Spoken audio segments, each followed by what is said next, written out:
Mommy Mafia. It's your girl Michaela, and I am back, you guys. I know it's been a long time, but I'm here and I'm gonna try to get back on my bully. So before I even get started with this, please let me know any kind of content that y'all want from me, because that's where I'm stuck at. Like, I feel like I've been doing like YouTube and stuff for so many years that I feel like I've done all the content that I can possibly do, but obviously there's more out there for me. So just let me know what y'all think, like what y'all want to see from me. Y'all knowing my personality, what I'm capable of, y'all let me know what y'all want to see from me. Sorry you guys, I had to go check on my baby real quick, but what was I saying? I don't even remember what I was talking about. Oh yeah, I was talking about what y'all wanted to see me like post, because y'all know me, y'all know what I'm capable of, y'all know I'm funny, y'all know I like to do goofy stuff, y'all know that type of stuff. So let me know what y'all want from me.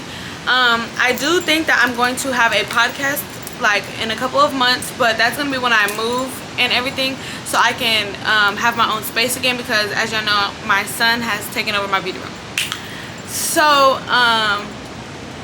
with all that being said, we're just gonna go ahead and get into today's current video. So make sure to like, comment, and subscribe. Join this road, join the mafia, join the mob. Like, what are we talking about?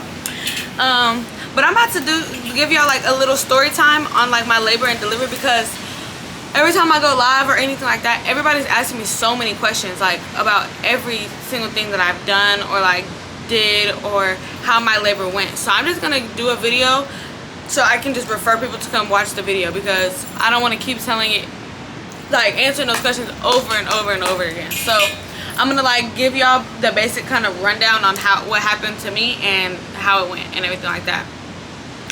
So I'm gonna start at the, like, not the beginning, but like a couple weeks before I gave birth. So I know people seen I tried to drink the okra water. I did not drink that, you guys. Like, it was super gross. Like, I couldn't do it. Like, the texture of it, I couldn't do it. It wasn't for me. So that was a fail. That had nothing to do with my labor or anything. Another thing that I started to do was I started to drink the raspberry leaf tea, but I started so late that I only got to drink it a couple of times. Like, I was not drinking it every day, how they talk about it. So I also do not think that that had anything to do with me having a smooth labor and delivery. What I honestly do think helped me was when I was pregnant, because I was so sick and I was very weak, I took a lot of baths. So I took a bath almost every single day. Like, I'm talking like bubble bath, like sitting in the water, warm water, you know, everything like that. Because when I would get in the water, it would make my stomach feel so much better. Like, it wouldn't be like me feeling sick. So I do think that because I took a bath every day, it softened my cervix. That's what I believe, okay? And I believe it had a lot to do with me having a smooth delivery, okay? So now y'all know that my labor was pretty smooth, okay? It was on the smoother side. So what happened to me was I went to one of my doctor's appointments. I went to one of my doctor's appointments, and this was towards the end. So I was like 30-something weeks, right?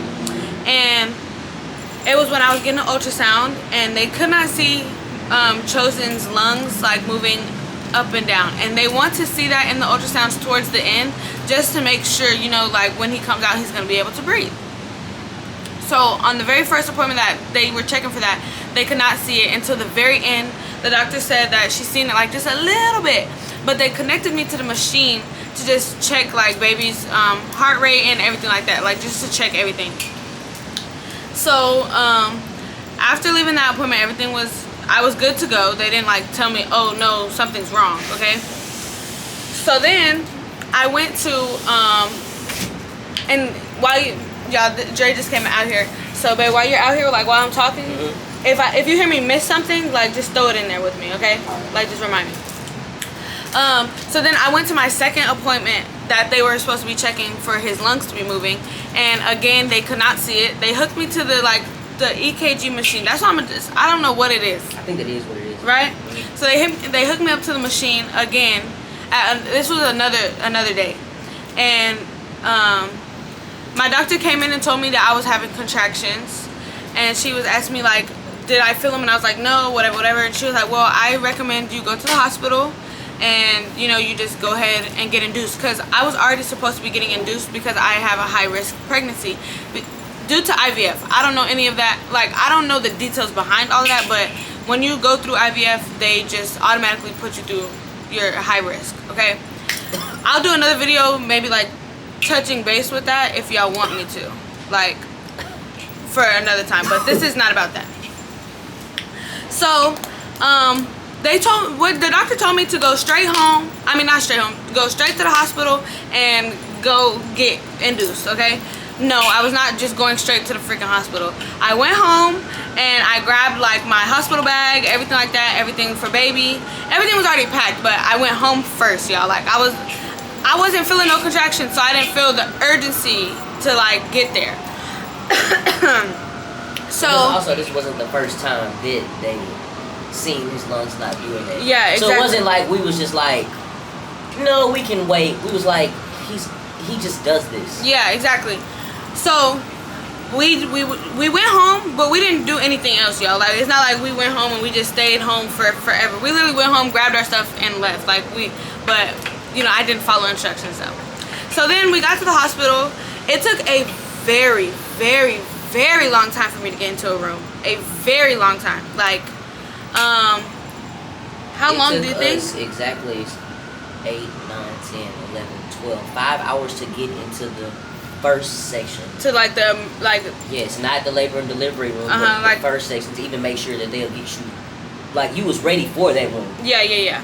So, but I think overall it took like at least 8 hours or something like that. 8 or more. I low-key think it's more than that. 12 to get to that, and then 4 o'clock is when we got to the labor and delivery. So like 4 a.m. y'all. We're talking 4 a.m. And we got there at 7 the day before. So yeah, getting there at 7 p.m. the day before, and then getting a room at 4 a.m. Yeah, because in the first room, so 9 hours. It took 5 hours for them to check your cervix to make sure that you were even dilated enough to get go into to get admitted. Yeah. Okay, so boom, it took that long for me to get into the hospital room, point blank, period. Okay, so as soon as I got into the hospital room, they wanted to get on top of everything. Like they wanted me to go into labor immediately. So they off-rip hooked me up and gave me fluids and then put me on Pitocin. Okay. So y'all, I do not. This was the problem, and I think it's because how tired I was waiting to get into the room. I was not focusing on like the times and how long everything was taking to be able to tell y'all exact detail for detail. Like, you get what I'm saying? I was trying my best, but I'm just gonna tell y'all how it went. I don't know time frames and like how long exactly. So they hooked me, they gave me the fluids and put me on Pitocin. Once they put me on Pitocin, at 4 in the morning. At 4 in the morning. You still didn't eat. You didn't eat from 7 until 4. Yeah, exactly. So I was having contractions. I still was not feeling any of my contractions. I was on Pitocin for maybe a couple hours, maybe. And then my doctor showed up and she told me, she was like, so we're just gonna go ahead and break your water, and like after we break your water, it's basically like it's going to start everything, because we were trying to wait for the Pitocin to try to like just like break my water naturally and all that type of stuff, but it was not pushing, it was not going. So we went ahead and we broke my water. If y'all want to know what that feels like, it's like, imagine somebody taking a rubber band and popping and letting it go. That's what it felt like. It didn't hurt or anything like that, but that's what it felt like. And then if y'all want to know, like, as far as like the pressure, once you get your cervix checked and everything, it's literally that. Like, it just feels like your cervix checked with just a little bit more pressure. Oh, and to like, let me backtrack a little bit. I did get a membrane sweep, I think 3 days before I got induced. So it didn't put me into labor that fast. Like, they say by 4 days or whatever, but it did not put me just like into labor immediately. Okay, so I just want y'all to know that. So back to what I was talking about. My doctor broke my water and then she left. Okay, she went about her business. I don't know why the frick she left me, but she left me. Okay, so after they broke my water, boom, immediately, you guys, I start feeling contractions. Like, when I tell y'all, that shit was no joke. That shit was no freaking joke. They started coming, y'all. Like, when I was peeing, when I had to get up and pee a lot, was I on Pitocin? Or that was after my water broke? I think that was after your water broke. Okay, well, either way, y'all. It was both. It just got worse with the contractions. Yeah. Okay, well, let me tell y'all. So, either way it goes, y'all, every single contraction I was having to get up to pee. Like, it was forcing me, it was making me have to pee so bad. So just imagine you're having contractions and then you're having to get up every 2-3 minutes to go pee. No, it was before the water, because I was not in no pain when I kept having to get up like that. So when I was on just Pitocin, y'all, because I told y'all I was having contractions, I just could not feel them. But every contraction that would show up on the machine, I was having to pee. So it was a horrible time. Like, Drake kept having to get up to unplug me from the machine so I could go to the restroom. It ended up to the point where I had to ask them to bring a bedside toilet, like for that old people be using and stuff, to use the restroom, because getting up and having to unplug and move the IV thing and go all the way to the restroom was not cutting it, y'all. So I had a bedside toilet like an old lady, okay? Then they broke my water. Then after my water broke, y'all, that is the most nastiest feeling ever. If you have a problem with like sitting in like something that feels weird or something like that, you're not gonna like that part. It's really gross. You can feel it just gushing out. Like, it's very, very gross. It's not what's up. Okay. So after that, my contractions start coming. Contractions are how people say they are. They hurt like hell and everything like that. And if y'all recall, I was not planning on getting the epidural, but after I felt those contractions, y'all, I lasted about 2 hours, and then when they offered me the epidural, I said, hell yes. Bring me that epidural, come poke me in my back, and let's get this thing like over with, okay? Mind you, I was super, super scared to get the epidural, all because of like stories that I've heard of like long-term back pain, you know, stuff like that. I'm not even going to get into detail because I'm not going to be one to freak anybody out, because I was freaked out. And it made me cry. Like, when the doctor came in, the anesthesiologist, is that who does it? Is it the anesthesiologist that do it? She, I think it was a girl. When she came in, was it a girl? I think it was a boy the first time. It was a girl that came in after. I don't know, but the anesthesiologist came in to give me my epidural, and like everybody is asked to leave the room. I started crying a little bit because I was just scared of like the potential of what epidural can cause. So yeah, but the pain of the epidural is a lie. People lie. It literally feels like not even as bad as a mosquito bite. Like, it literally feels like just a little poke. Like, imagine just poking yourself really quick with the little bitty tip of like a tack, of like a thumbnail, like a thumbtack. Just imagine just a little bitty poke, y'all. I promise you, you're going through those horrible contractions. That little bitty old, y'all, the thing is so little bitty. It's so tiny. You're not gonna, it does not hurt. It does not hurt, okay? Well, that's my experience, okay? I don't know if other people are lying or they're exaggerating, but it did not hurt me. So after the epidural came, it was wraps, you guys. Like, I couldn't feel shit. I couldn't move. Nothing. Okay, you are bedridden after that. Epidural comes, and that's another reason why I did not want the epidural for real, because I wanted to move around when I was like in active labor, like in labor, because I want to be in different positions. I want to be able to listen to what my body is telling me. Like, if I need a squat, I need a squat. If I need to do this, I need to do this. And I wanted to let my body tell me what I needed to do. Okay, that was not the case, honey, because them contractions took me the fuck out, okay? So, boom, I'm laying in the bed, and I now have the epidural, okay? Once I have the epidural, it kind of gets calmer in the hospital room, because now at this point, we're just waiting for me to dilate fully, okay? So, when I got the epidural, I think I was around like 4 centimeters, okay? So I was at 4 centimeters for a good little minute. I did have like a little mini panic attack, you guys, due to the simple fact of me not being able to feel my legs. I was very uncomfortable, and as a person that gets anxiety, it made me it just made me feel very funky and weird. I did not like it that much, okay? So that did happen to me. Then I ended up, like, everybody's like in the hospital room just chilling, lounging around, doing their own thing. I ended up taking a nap with like my legs in this like sideways position. With the peanut ball in between my legs. Actually, no, they removed the peanut ball and my leg was just up on the they tried the peanut ball, it was too uncomfortable for me. I said move that shit, like I'm uncomfortable. So I put my leg up on the stirrup, like one leg up, and I was on my side and my leg was up. I fell asleep like that, y'all, for like a couple hours, I think. No, it was like 2. Yeah, like 2 hours, and I got a good little nap in. Cause I was tired, y'all. The whole time I was not getting no sleep. Cause mind y'all, when we got into the room, it was 4 a.m. and they started doing everything back to back.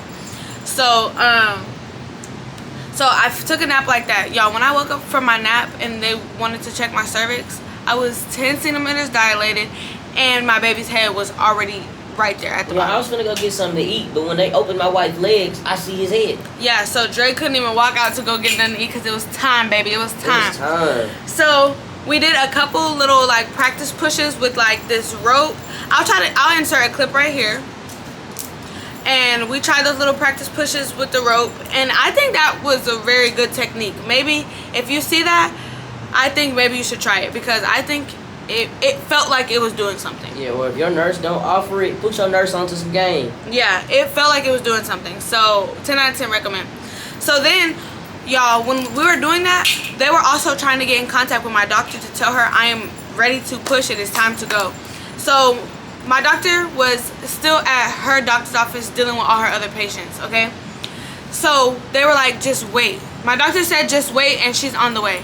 She got there pretty fast, I'm not gonna lie. Like, it wasn't like I was sitting there for 2 hours waiting on her. Yeah. From the time that they were saying that I was ready to push to the time she got there, it was maybe 15 minutes, 20 minutes max. It was probably like 35. Okay, like 35 minutes. But it didn't feel long. Yeah, it didn't, because we were doing the practice things and everything like that. We were just anxious. We were just like, all right, let's get started. We don't care if she here. Right. And then as soon as we start saying that, she walked through the door. Yeah, once I started when my patients started being like, no, if my baby's ready to come out, I'm not waiting on nobody, then as soon as I was talking like that, like with that type of energy, she walked through the door. So I was like, thank goodness, let's get this show on the road.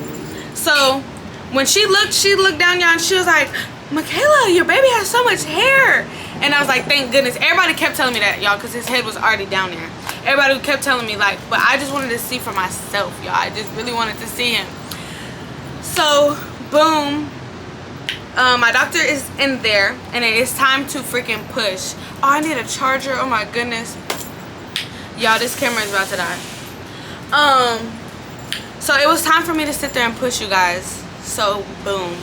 I get to pushing. I might have pushed a good maybe 5, 6, 7 times, something like that, in that range. And y'all, my baby was here. He was out. He was free. He was in the world. And y'all, that moment took my breath away. That moment meant everything to me, y'all. Like, that feeling that I got when I heard my baby, when I seen my baby, when I felt the energy of like him just come out, you guys, sorry y'all, another little hiccup. See, that be the devil trying to stop you, but let me tell you, I'm not gonna stop. You hear me? Okay, so like I was saying, at that moment, you guys, that was one of the most beautiful moments that I will never ever, for the rest of my life, I will never forget that moment. I will, y'all, when I tell you I will never forget it, I will never. That was such like a beautiful like couple of seconds, and I could not describe the feeling to you guys. You would literally have to go through it and experience it for yourself to know what the fuck I'm talking about. But yeah, so that's really all that happened with me. I did tear. I had a 2nd degree tear, and as far as like the aftermath, it was not enjoyable. Like, I don't like when I'm on my period. Naturally, I wear tampons. I don't like wearing pads, but you can't wear no tampon. You gotta wear pads because you bleed a lot. And I did not like that. That was very uncomfortable for me. My tear, as far as my tear though, I don't think it was too much. Like, it wasn't unbearable, like where I couldn't just do anything. For a couple of days postpartum, I couldn't like just move how I wanted to and like get up as fast and like do too much, but I was still able to walk and do, you know, everything like that. But that is pretty much it for my story, you guys. That's all that really happened to me. If I missed anything, maybe, I don't know. But I will, if y'all want me to, let me know in the comments. I can do a postpartum type of video, and then I can also do a video of what I actually used in the hospital. Like, because you know everybody tells you to like pack all of this and all of that. I can do like both of those kind of videos if y'all want, just while it's still like fresh on my mind, because I'm only a month postpartum. So yeah. And if y'all didn't know, my baby was born June 6th. I mean, not June 6th. June, which is 6/12/24, you guys. So he was born on the 12th of June, you guys. Like, my blessing. He is a Gemini. His name is Chosen Heir. Okay? And yeah, that's just that. That's just my little story. I hope I didn't miss anything, and I hope I told it good enough for y'all. Like, I'm trying to still tell it fast. Like, I didn't want to take like 5 hours to tell y'all. But yeah, that's what happened to me, and that's how everything went. But I overall, it was a good experience. It was cool. Would I do it again? I have no clue. I don't know what God has in store for me. But right now, I'm chilling. I'm happy. I'm blessed with the baby that I have, and that's just that. So I thank you guys for watching. I hope you made it this far. If you did make it this far, put yellow comments yellow hearts in the comment section. And yeah, I hope y'all enjoyed this video. Make sure to join the mob, the mafia, and I'll see y'all next video.